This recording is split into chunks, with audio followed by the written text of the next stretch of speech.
call upon Comrade Taimur Raheman to address this meeting. Thank you. Thank you. Thank you, Comrade Harpal, and I'd like to thank the CPGB-ML for organizing this great event. People have stopped celebrating October, it seems to me, and I think it's very important to do so. And the best way to do so is to try and understand what socialism is about. Now, you'll hear this over and over again. Marxism is economic reductionism, Marxism is economic determinism. But actually, Marxism points to the one thing that is extremely important, which is that the economy really does determine and condition a lot of what goes on in society. Which is why today, to celebrate October, I've decided to talk a little bit about socialist economics and about in comparison to capitalist economics. Now, the minute you mention socialism, you hear this tape running in your mind, like Jyoti said, especially for our generation. Oh, socialism is equal to government, which is equal to lack of incentive, which is equal to inefficient. Capitalism is equal to greed, profit motive, selfish motive, profit, and therefore it creates incentives for growth, and it is equal to innovation. This is the standard formula you get from when you begin to study economics in O-levels and A-levels, and it continues through university onto your PhD and so on and so forth. But in fact, this is a load of, pardon the expression, but BS. The fact of the matter is that innovation, which is the bedrock of what drives the economy, does not occur because somebody or the other sitting in the backyard decides to split an atom. Clearly, you would recognize that an atom cannot be split in your backyard. Innovation, scientific innovation, is really the product of research and development organizations.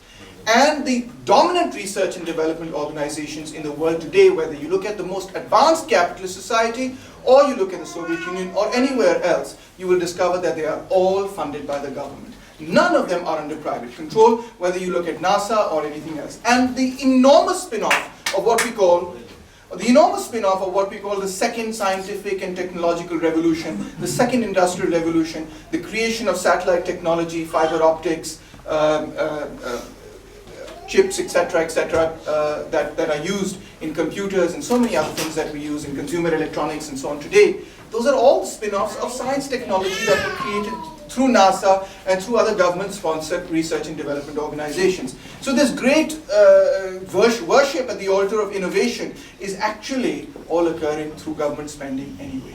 And this is something that is just obscured from everyone's view.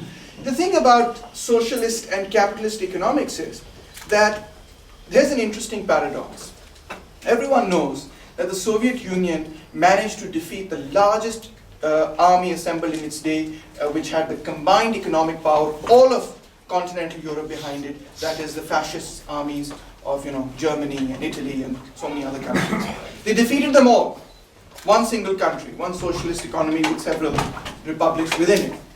And then after that, the devastation caused, in which 20-25 million people lost their lives from the Soviet Union, something like 70% of industry is wiped out. They rebuilt it all and became another superpower. They accomplished these, and if I go back into history, they went through World War I, they went through a civil war. Each time that society was entirely destroyed, and then once again they were a superpower. I mean, how did they accomplish these fabulous miracles? And then suddenly we discover in the 1970s and 80s, Gorbachev comes along and says the Soviet Union is in crisis. Why is the Soviet Union in crisis? Because, according to Gorbachev, it is no longer catching up with the West at the same rate as it was doing. It's still catching up with the West, but it's just not catching up with the West as fast as it was catching up with the West before. That was the big crisis. Anyway, even though, let's accept Gorbachev for now, right? Why did the Soviet Union gradually slow down in terms of its economic development and growth? For this, we'll have to go back to the reason why it grew so rapidly. Now, there was a time when the bourgeoisie, when they required the mobilization of workers and peasants, they made everything quite simple and said, well, this is what we need to get rid of that king, so come join us, you'll get freedom, you'll get democracy, come join us. Now is not that time. Now is the time that the bourgeoisie wants to make everything complicated. And I can find no better, and they don't want to explain it to workers and peasants because they don't want workers and peasants to be mobilized and organized. And I can find no better example of this than the field of economics, in which everything is completely obscured, abstracted into various mathematical formulas from which you can't get your head out of, so you don't understand anything that's going on.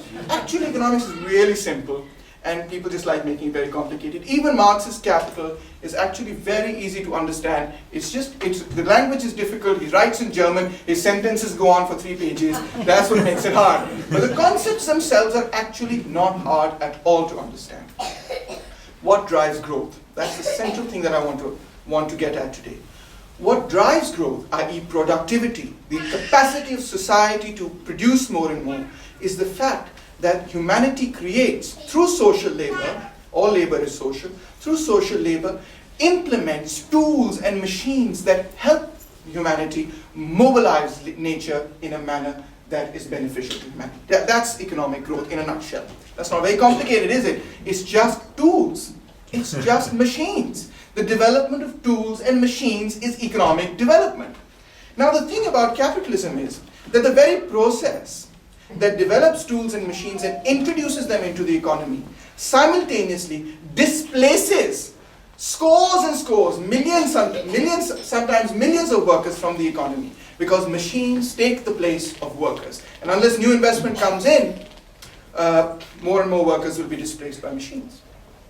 So this means that the very process which increases the capacity of society to grow simultaneously decreases the capacity of society to purchase on the market what has grown or what has been produced. And this causes a recurrent economic crisis. That every time you go through the introduction of this new machines into society, new technology into society, and you displace hundreds and thousands of people from the market, what is the result? There is a slump in demand and people can't sell their commodity, not people, but capitalists cannot sell their commodities, and as a result you see economic crisis such as the one you're witnessing today. Now, how does socialism work? In socialism, and in fact in every society, whether it's capitalism or it's socialism, what happens is that a certain percentage of your revenue or your ability to work, which is one and the same thing, is reserved for reinvestment into the creation of machines. So, for instance, we will say that, all right, these 10 people, if we were one society, these 10 people will be responsible for producing new machines that the other 90 people will be using.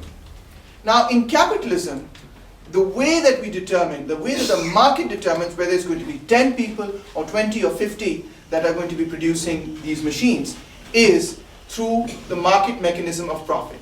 And that is that all the capitalists want to earn as much profit as they want to, so they will only build machines, and they will only build the type of machines which earn them profit.